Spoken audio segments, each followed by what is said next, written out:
Huwag kayo makiro na yun. Maraming salamat po. Grabe ang pagtanggap nyo sa buting ng pasok. Ibang klase. Ibang klase. Ako maraming salamat. May pang-flowers pa po kayo. Maraming salamat po. God bless you po.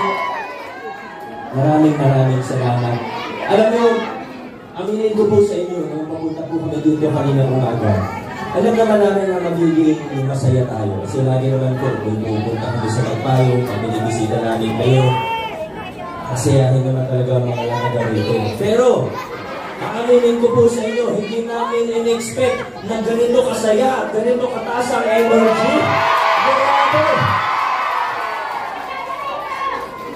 Kinuwento po kanina ni Congressman Roman, yung naging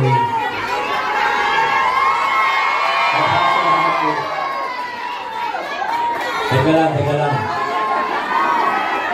Mga ate, anay, hinihiling ko lang po ang konting katahimikan. Kasi baka hindi po tayo matapos dito. Magtatanghali na po, wala po kami, wala kami dalang pangtanghalian. Gusto nyo, hanggang gabi tayo dito, ha? Pag naman po, may mga susunod pa kami schedule. Pero narinig po natin yung kwento ni Kong kanina, 2019, yung naging karanasan po natin. Sa buong lungsod, pero lalo na sa barangay Pinagbuhatan, alam niyo naman po yun. Wala naman tayong sinisisi, pero siguro kasi naging ganun yung nakasanayan po natin. Yun yung naging kultura ng politika, pati ng pag-gobyerno dito po sa atin. Pero sa totoo, ito rin po yung isa naging inspirasyon at motivasyon namin ni Congressman Roman noong 2019. Sinigaw natin noon, naalala po ba natin kung anong sinigaw natin noong 2019? Iba naman. Pero, posible po kasi magkaroon ng iba naman, posible magkaroon ng pagbabago na mababaw. Posible na pinalitan yung pangalan ng mayor, pero yung politika ganun pa rin. Posible magkaroon ng pagbabago ng mukha, pero yung kultura, yung estilo, hindi naman nagbago. Ayaw natin ng ganun. At siniguro natin, noong 2019, siniguro po natin, na kung magpapakilala na tayo ng pagbabago, siguraduhin natin na magiging malalim, tunay, at pangmatagalan ng gagawin natin. At ang tao kayo naman po ang mag-uusga kung naging matagumpay ba o hindi ang pagbabago na ginawa po natin sa lungsod ng Pasig. Ang paborito kong simbolo nito, wala na pong iba kundi ang ating pamaskong handog. Sa simpleng halimbawa ng pamaskong handog, pinakita natin na posible na magkaroon ng pamahalaan at tatalikuran ang takutan system. Na posible magkaroon ng pamahalaan na tinatanggal ang politika sa pagbibigay ng tulong at serbisyo sa mamamayan. Posible magkaroon ng pag-gobyerno na walang takutan, walang palakasan, nilalabanan ng korupsyon, at higit sa lahat, pantay-pantay ang tingin sa bawat isang mamamayan.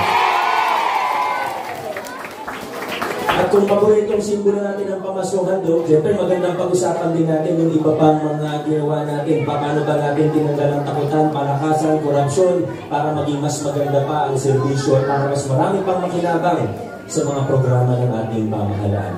Maalala po natin noon, usong-uso yung mga membership ng lab organization, membership para magkaroon ng privilege, yung privilege card, may yellow card, may blue card.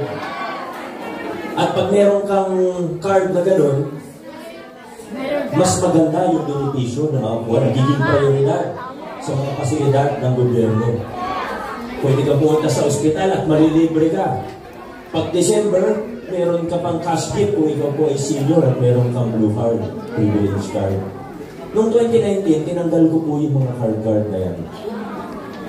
Noong una, may mga nagalit, may mga nagtampo po sa akin. Siguro hindi pa kasi, pero okay lang naman pag nag-uumpisa, pag magpapakilala ka ng pagbabago, ano man yung intention mo, sa umpisa may magreklamo, may aangal po talaga. Hindi pa masyadong naunawaan kung ano ba yung plano, ano ba yung gusto natin gawin. Ang laki ng lungsod ng Pasig, alam mo, nasa 1 milyon na po tayo sa lungsod ng Pasig, humigit-higit. Itinanggal natin yung card. Yung mga senior pumunta sa opisina, sabi, Biko, ba't mo tinanggal yung card? Inakakuha ko ng 3,000 yan pag December. Pag pupunta ako ospital, libre. Pero siguro, fast forward tayo, 6 years later, nakita na po siguro natin kung ano ba talaga yung balak natin at ano ba yung pinagtupad natin na pagbabago. Bakit ba natin tinanggal yung card, yung membership na yan? Ngayon po, mula sa 40 plus thousand lang na nakakatanggap ng 3,000 pesos pag Pasko na senior, ngayon, nasa 80,000 na nakakatanggap ito. Ibig sabihin, papansinin po nyo, hindi natin tinaasan. Kasi, may iba mga ngako, bago daw takasan 10,000, diba? May mga nalukay tayong ganyan. Tayo, hindi muna natin tinaasan. Nag-focus tayo na lahat ay mabigyan at hindi lang kung sino yung malapit sa kusina. Yun po yung una. Pinagaling yung card. Grabe, lahat makakatanggap. Basta senior, basta pasok sa requirements, meron. At sa ospital naman, ang ginawa po natin, sa totoo, hindi na lang senior ngayon. Punta ka sa ospital natin, pakita mo lang na residente ka ng Pasig. Hindi ka hihingan ng voters. Hindi tatanungin anong precinct number mo. Residente ka ng Pasig, no balance billing tayo sa atin. At ngayon, nag-expansion pa nga tayo. Bukod sa mga bago sa PCGH, alam naman po natin, para sa mga taga-pinagbuhatan, mas madaling puntahan ng child's home. Tama po? Mas madaling puntahan. Kaya ang ginagawa po namin ngayon, ina-upgrade yung pangalawang ospital ng Pasig. Dating Children's Hospital, na-convert na natin siya para maging isa pang General Hospital na level 2. Para hindi na lang siya pang bata. Pwede pa rin ang bata, yung pedia services, baka dinadala niyo po yung mga anak niyo doon, baka pasyente po sila doon. Tuloy-tuloy pa rin yung pang bata na serbisyo. Pero, ngayon po, mula 60 beds, kung nadadaan po kayo doon, nakikita niyo, under renovation na po siya. Masisimulan. Hindi ito pangako kasi ako hindi ako mahilig magbitaw ng pangako. Pinakwento ko lang kung ano yung ginagawa na po natin. Yung 60 beds na dati maliliit yung kama, pagkatapos yung renovation natin, 120 beds yan. Pati si Vice Mayor Dodo, kasya po doon, hindi lang siya pangata. At ito po, ganun tayo mag-isip ngayon. Ganito yung estilo ng ating pag-gobyerno ngayon. Tinalikuran yung takutan, kinalimutan yung palakasan, nilalabanan ng korupsyon, tinataguyod na natin ngayon ang mga prinsipyo ng mabuting pag-gobyerno. Sinimulan natin ito noong 2019, pero sa totoo, noong 2022, mapapansin po ninyo na mas bumilis pa ang takbo ng inyong pamahalaan. Nakikita niyo po ngayon kahit saan kayo tumingin sa ating City Hall. Hindi perfecto kasi hindi naman tayo makahanap ng perfectong gobyerno kahit saan sa mundo. Pero siguro masasabi natin na nasa tamang direksyon tayo bilang isang lungsod. At pag sinabi natin tamang direksyon, bukod sa mga nabanggit ko kanina, ang bunga nito ay lumalawak, gumaganda ang mga serbisyo ng ating pamahalaan. May nabanggit ako po tungkol sa healthcare natin. Pero tingnan po natin, para sa senior, yung local senior pension, sigurado may ilang pong beneficiaryo dito. Pero sinimulan natin yun sa mga walang-wala po talaga, 2022. Ngayon, kahit medyo bago pa lang yung programa, nag-i-expand na tayo para makasama na rin yung may mga maliliit na SSS pension. Sa edukasyon, nakwento kanina ni Vice Mayor Dodot, para every year, tumataas ang bilang ng scholar natin. Meron pa tayong bago-bago yung pag-asa scholarship program natin. Na buong tuition, sinasagot ng pamahalaan. 25,000 na ang scholar natin, 2,000 dyan yung pag-asa scholars natin. Buong college tuition nila, mula first year hanggang fourth year, sagot ng ating pamahalaan sa Arellano at PCC. Sa totoo, kahit anong sektor ang banggitin ko, ganyan po ang ginagawa natin ngayon. Gumaganda ang takbo ng ating pamahalaan, nasa magandang posisyon ng ating LGU, at nararamdaman na natin ang bunga ngayon. Pero ang malaking bahagi po rito ay nagkaroon tayo ng 2022 ng mga matitibay na kasama sa ating konseho. Alam naman po natin sa Kongreso, wala tayong problema. Kasi ang congressman ng Pasig, isa sa pinakamagaling sa buong Pilipinas. Alam mo yan, hindi ko po sinasabi lang. Hindi ko yan basta sinasabi lang. Marami akong kaibigan na nagtatrabaho sa Kongreso. Sila po ang nagsasabi, Congressman ng Pasig, isa sa pinakamasipag, pinakaproduktibo na Congressman Roman Romulo. Pero hindi pwedeng mayor at congressman lang. Ako po bilang mayor, hindi naman ako mayayang aminin na hindi ko kayang gawin lahat. Kung ako lang po, siyempre meron din akong hindi makakausap, meron akong hindi makikita. Isipin nyo sa 1 milyong Pasigin yun. Talagang kulang ang oras. Hindi ko naman pwede hatiin yung katawan ko sa 10. Kailangan ko ng mga katuwang. At kailangan yung mga katuwang natin ay hindi lang dahil sa kaibigan, hindi lang dahil sa mukha silang mabait, hindi lang dahil sa tagal na natin silang kakilala. Hindi po. Ang pinaka-importante sa mga katuwang natin ay kapareho natin sila ng prinsipyo at naniniwala sila sa direksyon natin bilang isang lungsod. Kailangan magkakasama po tayo. Ang ganda ng halimbawa kanina ni Vice. Yung halimbawa niya kanina, isang kupunan, isang basketball team. Mahirap naman kung sa ilang player, yung player ng kalaban na susubukan i-shoot yung bola sa kabilang ring. Isipin po natin, nakasakay tayo sa isang jeep o isang van. Gusto ng driver dumiretso. Yung pasahero, inaagaw yung manibela, gusto lumigo. Disgrasya po yun. Hindi pwede yun. Kailangan magkakasama tayo. Mula sa mayor, congressman, vice mayor, konsihal, at hindi pa rin tayo nagtatapos doon. Kailangan kasama ang mamamayan. Kailangan kasama ang bawat isang Pasigenyo. Dire-diretso po tayo. At pag sinabi natin na dire-diretso tayo, maganda ang direksyon natin bilang isang lungsod, ang totoo, opo, tayo ang nakararami, gusto nating padiretso, pero kailangan din po natin makita na ang totoo, may iilan po dyan na gusto tayong mag-U-turn. May mga iba po na siguro mas nakikinabang po kasi sila doon sa mga lumang kalakaran. Maaaring sila po yung nasanay na pag may kontrata ang LGU, di ba? Sa nagpayong, nakita naman po natin napakaraming project. Halos, hindi lang buwan-buwan, may panahon, halos araw-araw, nasa nagpayong kami ni Nakong. Iba't ibang block po natin sa Kenneth, mga in the road, yung mga matatagal na hindi nagawa, di ba? Tuloy-tuloy, napapagawa po tayo. May iba po, nasanay doon sa lumang kalakaran, na pag may kontrata ang pamahalaan, may kontrata ang LGU, may porsyento yung mga opisyalis. Tinanggal na natin yung ganyang klaseng kalakaran. Yung iba, gustong bumalik tayo doon sa lumang kalakaran.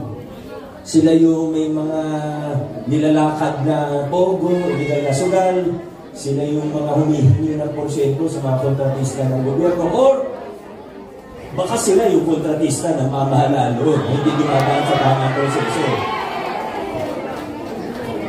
Pero, tayo naniniwala po ako na bilang mga Pasigenyo, sa layo na ng narating natin at sa laki na napagtagumpayan natin bilang isang lungsod, hindi na tayo babalik dun sa mga lumang kalakaran na yun.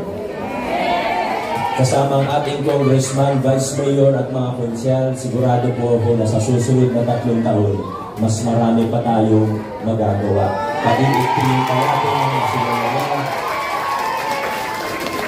Pero mga kasama, alam ko naman na pag malapit na ang eleksyon, samut-saring pangako at paasa ang maririnig natin mula sa mga kandidato. Kaya sa giting ng Pasig, ibahin natin ng konti. Sa totoo, marami tayong mga plano, hindi lang para sa Pasig, pero pati para sa Nepayong. Pero alam ko po, sawa na tayo sa mga pangako. Kaya ikukwento ko sa inyo yung mga plano natin pagkatapos na ng eleksyon. Para sa araw na ito, para sa campaign period po natin hanggang mag-eleksyon, nasa 17 days na lang po tayo, ang ikukwento po namin sa inyo ay kung ano ang mga nagawa na. Kung ano ang direksyon natin bilang isang lungsod. Sabi ko nga sa inyo, mula 2022, bumilis ang takbo ng ating pamahalaan dahil binigyan niyo ako ng mga katawan na matitibay at kaprinsipyo natin. Si Konsehala Martinez ang pumatay kay Delilah.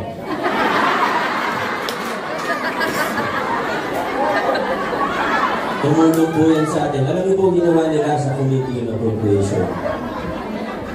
Dati, di ba, yung ibang barangay, kita natin kung saan ginagamit yung budget. Yung ibang barangay, hindi tayo sigurado. Yung ibang barangay, medyo masikreto sa mga budget nila. Ang ginawa ng Committee on Appropriation sa City Council natin, sa panguna ni Councilor Maro, binuksan ang mga budget. Totoong nag-hearing at naka-Facebook live pa nga yung hearing para hindi kayo bago. Councilor Maro Martinez.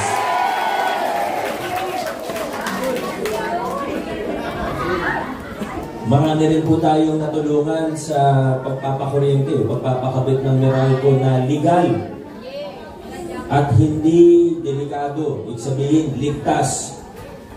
Halos 1,000 families na po sa buong lungsod Pasig ang nakabitan ng legal na kuryente na dati hindi makabitan dahil sobrang hirap. Kaya naka-jumper, kaya naka-submeter. Umiilan pa nga kami naabutan as in zero. Ni jumper, ni submeter, wala. Ang mga malalapit sa ilog nun. Sa may bunga, may naabutan po kami. Mga 60 families din po yun. Talagang wala. Swerte na sila kung may solar light. Pero sa tulong ni Councilor Buboy Agustin, nakalis po natin ang kaya nga po siya tinawag na bumbilya ng konseho. May bubong lang tayo dito kaya di natin ma-demonstrate yung pagiging bumbilya ng konseho. Yung sa solo parents natin, isa tayo sa nauna sa buong Pilipinas na magpatupad ng solo parent allowance gamit ang pondo ng LGU. Ang naging susi po rito ay wala na po iba kundi si Councilor Angelo De Leon. At syempre may mga bago rin tayong kasama. Pero para sa kaalaman ng lahat, sa GT ng Pasig, hindi tayo basta-basta kumukuha ng kasama. May screening tayo, may background check tayo, may medical exam pa ba. At ang una ko pong tinatanong sa kanila, pag nag-a-apply sila, kasi marami, aminin natin, marami nag-a-apply para makasama sa GT ng Pasig. Ang una ko pong tinatanong, pag kinakausap ako, pag nag-a-apply, ba't mo ba gustong maging konsehal? Kasi kung gusto mo maging konsehal, dahil gusto mong pakapalit ang iyong wallet, hindi ka bagay sa GT ng Pasig. Pero mga kasama, masaya po ako may paalam sa inyo na itong mga kasama natin bago, tatlong bago po natin kasama sa giting ng Pasig, nakita natin na tunay at malinis ang intensyon sa pagpasok sa politika at sa kanilang pag-apply sa inyo para maging konsehal. At higit pa rito, kaprinsipyo natin sila at naniniwala sila sa direksyon natin bilang isang lungsod. Kaya, 6 po ang kasama natin. Walang bawas, walang kulang. Councilor Boy Raimundo, Councilor Warren Inocencio, at Councilor Ryan Enriquez. Kasama po ang mga taong ito, pero higit sa lahat, kasama ang bawat isa sa inyo. Marami na tayong nagawa sa Pasig, marami na tayong napagtagumpayan, pero dire-diretso pa po tayo, tuloy-tuloy lang tayo, hindi tayo aatras. tuloy-tuloy sa pag-unlad, paabante ang takbo natin sa lungsod ng Pasig, pasulong tayo bilang mga Pasigyenyo. At tayo, Barangay Pinagbuhatan, maraming salamat po sa inyo. Vote State, dito ng Pasig. Maraming salamat po. Hindi mo ang number 4 sa Balona, Mayor Vico Soto.